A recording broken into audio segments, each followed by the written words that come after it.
In this chapter, I'm going to be creating a WordPress site from start to finish.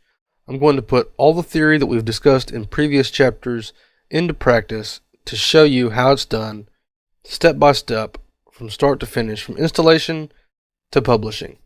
And there's a few steps we need to get started with installation, which is our first step. We need to create a database. We need to create a database user. We need to give that user permissions to the database.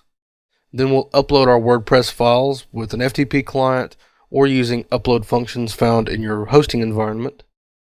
Then we'll visit the URL at which we just uploaded WordPress. WordPress is smart enough to know whether or not it's been installed, and when we visit that URL, it will give us a chance to install it. And once we're there, all we have to do is follow instructions. So, to create the database, I'm going to be using cPanel, which is a very common hosting environment. We'll scroll down to the databases part, click MySQL databases, and we'll create a database. We'll call it VTC. Add that database, and now we will create a user called VTC. And we'll generate a password because this always generates good passwords. Whoops.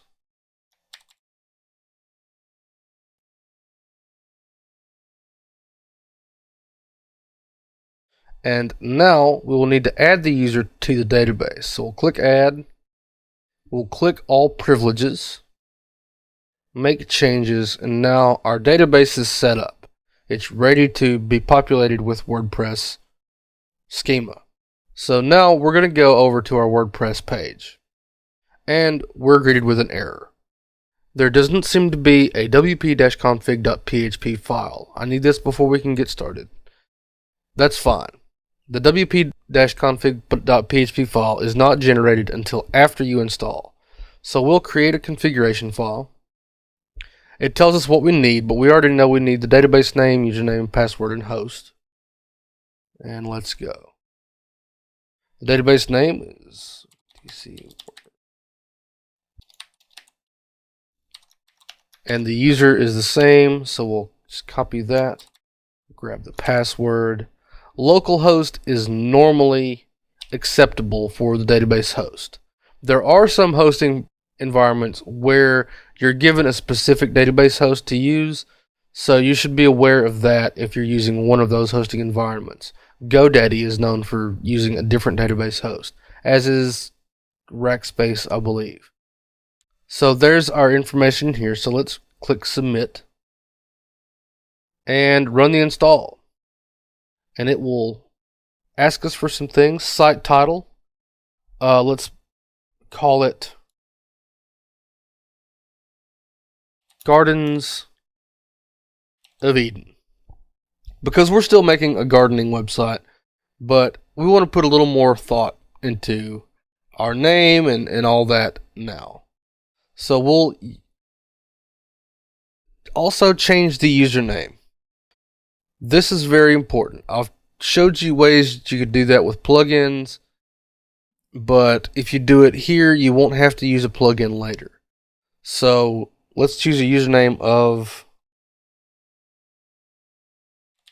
Groundskeeper. That should be easy to remember. And enter a password. And we'll put in our email.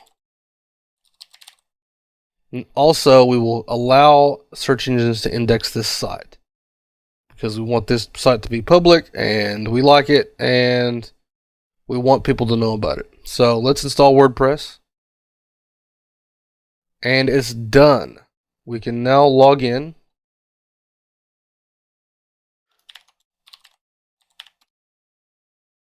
And there we go. There is WordPress. That is the easiest way to install WordPress, the only way to install WordPress. And that just shows you how easy it is to get started. Now, in our next videos, we will continue on talking about how to actually create a site and getting things in place for a live push of this site.